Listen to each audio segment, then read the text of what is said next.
बरं ऐका, उन्हाळ्यामध्ये कोणत्या प्रकारचे लाडू खावे जेणेकरून शरीराला थंडावा मिळेल आणि आपली जी आहे स्फूर्ती कायम राहील.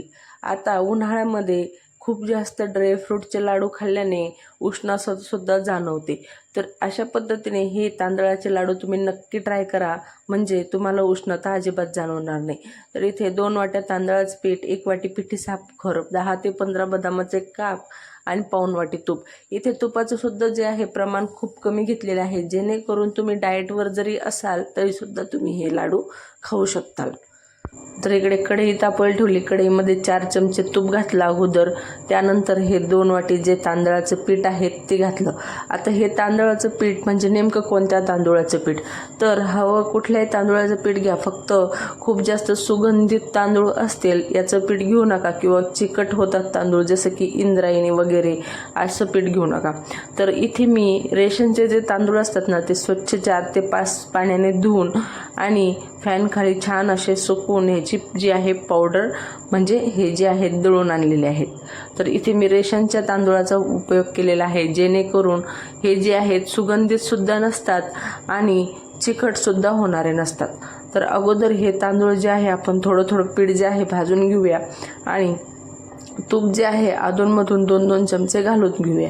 म्हणजे एकदा जर आपण तूप घातलं ना, तर हे पीठ जे आहे सगळं तूप जे आहे शोषून घेईल आणि मग नंतर आपल्याला तुपाची कमी भासेल. त्यामुळे अशा पद्धतीने घाला, म्हणजे काय होतं, एक छान असा आरोमासुद्धा टिकून राहतो, चवसुद्धा मेंटेन राहते आणि तूपसुद्धा जास्त लागत नाही. तर इथे सर्व पीठ जे आहे भाजताना गॅसची फ्लेम लो ठेवलेली आहे आणि मधून 1 ते 2 चमचे अशा पद्धतीने तुपाचा वापर मी या ठिकाणी करत आहे. आता पहिल्याच्या वेळामध्ये म्हणजे पहिल्याच्या पिठामध्ये आत्ताचा पिठाचा जो आहे रंग थोडासा हलका बदललेला आहे, तुम्ही पाहू शकता. आणि हे पीठ भाजताना अजिबात मध्ये सोडायचं नाही, कारण तांदूळाचं पीठ आहे तळाला लवकर लागलं जातं आणि साधारण इथे 8 ते 10 मिनटं इतकं हे पीठ जे आहे भाजून घेतलेलं आहे. आता खूप जास्त करपटसुद्धा भाजायचं नाही, ह्यातला जो थोडासा कच्चापणा असतो ना तो काढून घ्यायचा, म्हणजे काय होतं, ह्याची शेल्फ लाईफ वाढते आणि जास्त दिवस टिकले जातात. आता हे लाडू बनवायला जितके सोपे आहेत ते टिकायला तितकेच टिकतात. 1-2 महिने सहज टिकतात. पण अशा पद्धतीने एकदा बनवले लाडू की मग तुम्हाला 1-2 महिने काय तर 15 दिवसाला परत बनवावे लागतील. एक लाडू रोज खाल्लं ना की पोटभरीला सुद्धा उत्तम आहे, त्यातल्या त्यात खूप जास्त तूपसुद्धा नाही आहे आणि शरीराला थंडावा देणारे सुद्धा आहेत. तर अशाच पद्धतीने हे पीठ जे आहे थोडं तूप घालून मी भाजून घेतलं. पिठाचा रंग हलका बदामी आलेला आहे, हलका गोल्डन आलेला आहे. तर अशाच पद्धतीने एवढंच आपल्याला हे पीठ जे आहे भाजून घ्यायचं होतं.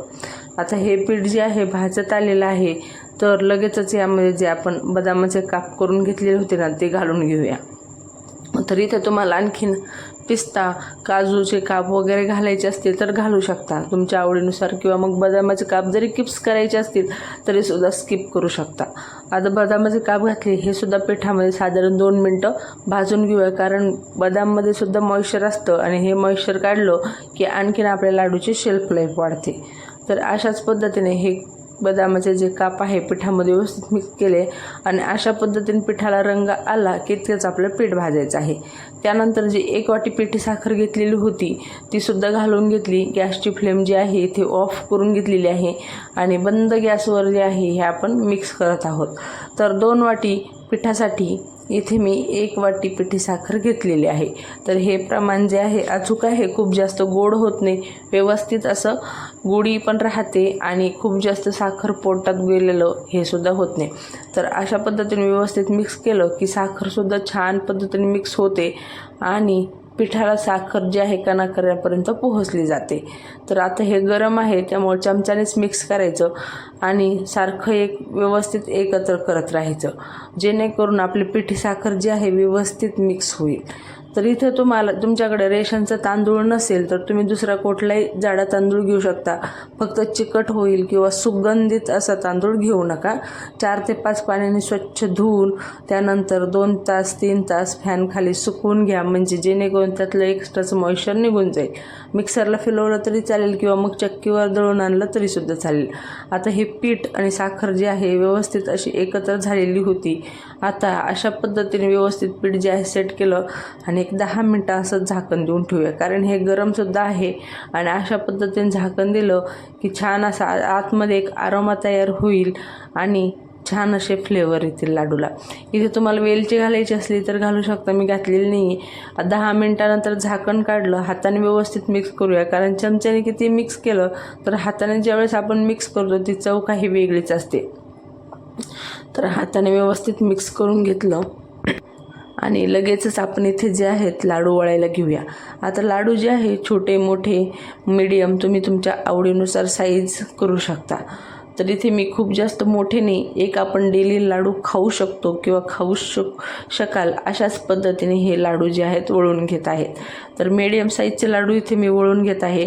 आता लाडू बनवणंसुद्धा हे खूप सोपं आहे, कारण व्यवस्थित असं मिक्स केलेलं आहे आणि एका हाताने लाडू वळता येईल ना इतके सॉफ्ट आणि तोंडात टाकताच विरघळणारे असे हे तांदूळाचे लाडू तयार होतात.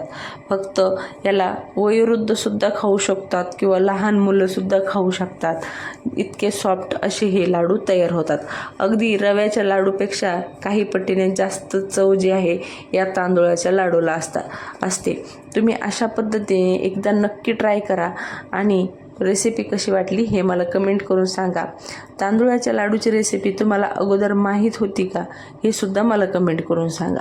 तर एका मागोमाग अशाच पद्धतीने हे लाडू जे आहेत वळून घेतलेले आहे आणि लाडू बनवणं खूप सोपं आहे. अगदी 5 ते 7 मिनटामध्ये सर्व लाडू जे आहे वळून झाले. म्हणजेच काय, एकंदरीत सगळे लाडू बनवण्यासाठी 20 मिनटं लागले. फक्त 20 मिनटाच्या आत हे लाडू तयार झाले.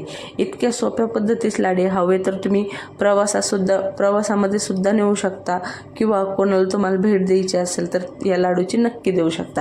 तर अशाच पद्धतीने सर्व लाडू जे आहे वळून घेतले. अगदी मऊ दाणेदार, तोंडात टाकताच विरघळणारे आणि बनवायला तर अतिशय सोपे असे हे तांदूळाचे लाडू तयार झाले. तर मग तुम्हाला तांदूळाच्या लाडूची रेसिपी कशी वाटली हे सुद्धा मला कमेंट करून सांगा. रेसिपी आवडली का नाही आवडली हे सुद्धा सांगा. आणि रेसिपी आवडली असेल तर एक रेसिपी लाईक करा, छानशी कमेंट करा आणि चॅनलला सबस्क्राईब करायला अजिबात विसरू नका. आणि ही रेसिपी जास्तीत जास्त तुमच्या त्या मैत्रिणींना शेअर करा ज्यांना ही रेसिपी अजिबात माहिती नाही आहे किंवा मग त्यांना लाडू तर बनवायचे आहेत पण कोणते बनवू उन्हाळ्यामध्ये हे सुचत नाही. तर अशा पद्धतीने एक लाडू तुम्हाला फोडूनसुद्धा दाखवला तर मस्त असा मऊ दाणेदार लाडू तयार झालेला आहे. चला मग चॅनलला पटापट सबस्क्राईब करा अशाच नवनवीन रेसिपीज पाहण्यासाठी.